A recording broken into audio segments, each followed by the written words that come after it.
Hi అండి. అందరు ఎలా ఉన్నారు? నేనైతే చాలా బాగున్నాను. మీరు కూడా బాగున్నారని అనుకుంటున్నా. సో ఈ వ్లాగ్ ఏంటి అంటే నాది లవ్ మ్యారేజా అలాగే అరేంజ్ మ్యారేజ్ అనేది ఈ వీడియోలో మీతో ఎక్స్ప్లెయిన్ చేస్తాను.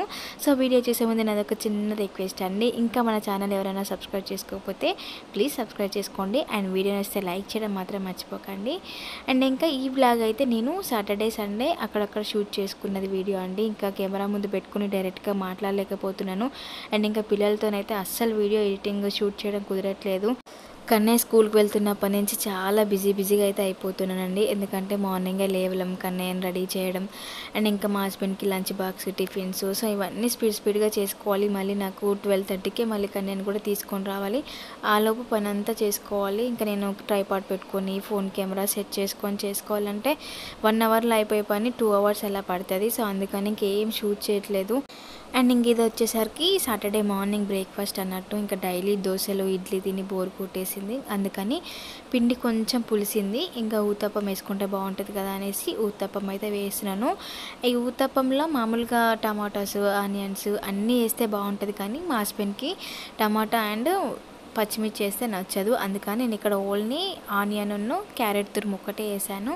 ఇంకా కన్నయ్యకి ప్లెయిన్ దోశ ఒకటి వేసాను. వాడు తిని స్కూల్కి వెళ్ళిపోయాడు అన్నట్టు. ఇంకా ఆ రోజు దోశలోకి నాకు మామూలుగా మామిడికాయ పచ్చడి ఉన్నా తింటాను, లేదా ఇంకా ఇంట్లో ఏదైనా కర్రీ ఉన్నా అడ్జస్ట్ అవుతాను. కానీ మా కన్నయ్యకి కానీ మా హస్బెండ్ కానీ పల్లి చట్నీ ఉండాలండి. ఇంకా ఏది పెట్టుకొని తినరు వాళ్ళు. మెయిన్గా మా కన్నయ్యకి అయితే పల్లి చట్నీ ఉండాలి. వాడు పల్లి చట్నీ లేనిది ఇడ్లీ కానీ దోశ కానీ అస్సలు తినడు. ఎక్కువగా దోశలో నాకు చికెన్ కర్రీ అంటే చాలా ఇష్టం. దోశలో విత్ చికెన్ కర్రీ చాలా అంటే చాలా బాగుంటుంది. ఒకసారి ట్రై చేయండి ఎవరైనా. అండ్ ఇంక ఇక్కడ చూస్తున్నారు కదా, మా హస్బెండ్ మా కన్నయ్యకి తినిపిస్తున్నానండి. ఇంకా ఆ రోజు తనే వానికి స్నానం చేపించిండు, తనే కన్నయ్యని రెడీ చేసిండు. ఇంకా టిఫిన్ తినిపిస్తున్నాడు. ఎందుకంటే నేను మామూలుగా బ్రష్ చేయించినప్పుడు బ్రష్ చేయడానికి కొంచెం కసిరిస్తూ బెదిరిస్తూ చేపిస్తాను. అందుకని ఇంకా డాడీ చేపియాలి, డాడీ తినిపియాలని బాగా మారం చేశాడండి. మార్నింగ్ టైంలో చాలా ఇబ్బంది పెడతాడు, అస్సలు రెడీ కాడు. ఒక పక్క స్కూల్ టైం అవుతూ ఉంటే కావాలని టిఫిన్ ఇంకొకటి వేయమ్మా, దోశ ఇంకొకటి వేయమ్మా అని చెప్తున్నాడు. ఇంకా 1 దోశ అలా పెట్టేసి పంపించేశాను. మళ్ళీ కన్నయ్య వెళ్తాడా లేదో నాకు ఇంకా మార్నింగ్ 8:30 నుంచి 12:30 వరకు చాలా అంటే చాలా స్పీడ్గా చేసుకోవాలి. ఎందుకంటే ఇంకా 12:30కి కన్నయ్యని తీసుకొని రావాలి. కన్నయ్యని తీసుకొని వచ్చినాక కన్నయ్యకి డ్రెస్ చేపియాలి, తినిపించాలి, ఇద్దరికి తినిపించి పడుకోబెట్టుకోవాలి. సో ఇంకా వాళ్ళు పడుకున్నాక తన యూనిఫాము ఇలాంటి పనులు ఉంటాయి నాకు. సో ఇంకా 12:30 లోపే అమ్మతల్లికి స్నానము, ఇంక ఇంట్లో పనులు అన్నీ చేసుకుంటాను. వాషింగ్ మిషన్ ఉంటే వాషింగ్ మిషన్ వేసుకుంటాను. సో అలా స్పీడ్గా అయితే గడిచిపోతుంది. ఇంకా నేను ఇంకా వీడియో తీసుకోవడానికి అయితే కుదరట్లేదు ఈ మధ్యలో అస్సలు. ఎందుకంటే పిల్లల్ని చూసుకోవడమే సరిపోతుంది. యూట్యూబ్ మీద అంత ఇంట్రెస్ట్ పెట్టట్లేదు. అండ్ ఇంకా ఇది వచ్చేసరికి సండే రోజు అన్నట్టు. సండే రోజు మార్నింగ్ మామూలుగా బయట నుంచి టిఫిన్ తీసుకొని వచ్చిండు. సండే అంటేనే లేజీ డే అండి. ఇంకా ఆ రోజు మేము 10:30కి అలా లేసాము. బయట నుంచి టిఫిన్ తీసుకొని వచ్చిండు అన్నట్టు. నాకు, అమ్ము తల్లికి, కన్నయ్యకి అందరం బయట నుంచి తెచ్చుకొని తిన్నాం. అండ్ ఇంకా టిఫిన్ తీసుకున్నాక ఒక 1 అవర్ తర్వాత వెళ్ళి మటన్ తీసుకొని వచ్చిండు మా హస్బెండ్. మటను నార్మల్గా నాకైతే కుక్కర్లో అంటే బాగా ఇష్టం అండి. కానీ ఇలా కడాయిలో అంటే ఎందుకో టేస్ట్ వేరేలాగా ఉంటుంది. కుక్కర్లో ఒకలాగా ఉంటుంది, ఇక్కడేమో వేరేలాగా ఉంటుంది. కానీ నా దగ్గర చిన్నది ఉన్నదండి కుక్కరు. సో 1.5 kg మటన్ అందులో ఉడకదు. ఇంకా అందుకని కడాయిలోనే చేసేసాను. మటన్లో నల్లి బొక్కలు అంటే నాకు చాలా ఇష్టం. సో అందుకని 2 అలా తీసుకొని వచ్చిండు. కానీ నల్లి బొక్కలు ఎంత ఎక్కువ వేస్తే కూర అంత తక్కువ వస్తుందండి మటను. సో అందుకని ఇంకొక 2 మాత్రమే తీసుకొని రమ్మని చెప్పిన. ఇంకా అవి మాత్రమే తీసుకొని వచ్చిండు. కడాయిలో కాబట్టి మటన్ ఉడకడానికి చాలా టైం పడుతుంది. అండ్ ఇంకా నా మ్యారేజ్ వచ్చేసరికి లవ్ మ్యారేజ్ అండి. అది కూడా inter caste love marriage. So చాలామందికి ఇప్పుడున్న జనరేషన్లో అందరి 90% లవ్ మ్యారేజెస్ ఉంటున్నాయి. సో అందులో 10% అంటే సేమ్ క్యాస్ట్ వాళ్ళు లవ్ చేసుకుంటే 80% మొత్తం ఇంటర్ క్యాస్ట్ మ్యారేజ్ ఉంటున్నాయి. సో ఇంటర్ క్యాస్ట్ మ్యారేజ్ అంటేనే చాలా ప్రాబ్లమ్స్ ఫేస్ చేసి మ్యారేజ్ చేసుకోవాలి. అందులో ఒకటి పేరెంట్స్ ఎవరు యాక్సెప్ట్ చేయరు. ఒకవేళ చేసినా మామూలుగా అబ్బాయి వాళ్ళు చేస్తే అమ్మాయి వాళ్ళు చేయరు. సో అలా రివర్స్ అయితే ఉంటారు కదా. అండ్ ఇంకా మా పేరెంట్స్ కూడా ఎవరు ఒప్పుకోలేదు. సో మేము వచ్చేసరికి ఆర్య సమాజ్లో మ్యారేజ్ చేసుకున్నాం. కానీ మ్యారేజ్ అయిన కొత్తలో బాగానే ఉంటుందండి. ఇంకా రోజులు గడిచే కొద్దీ చాలా అంటే చాలా ప్రాబ్లమ్స్ ఫేస్ చేయాలి ఇంటర్ క్యాస్ట్ మ్యారేజ్లో. ఇప్పటికీ నేను ఫేస్ చేస్తున్నాను కొన్ని ప్రాబ్లమ్స్. సో ఇన్ని రోజులు అనుకునేదాన్ని చేసుకున్న హస్బెండ్ ఒక్కడు మంచిగా ఉంటే బాగుండు, ఎవరితో అవసరమే లేదనుకునేదాన్ని. బట్ అలా ఏం కాదండి. ఆఫ్టర్ కిడ్స్ తర్వాత మన హస్బెండే కాదు, చేసుకున్న అత్తమామలు, మన చుట్టుపక్కల ఉన్న వాళ్ళు కూడా బాగుండాలి.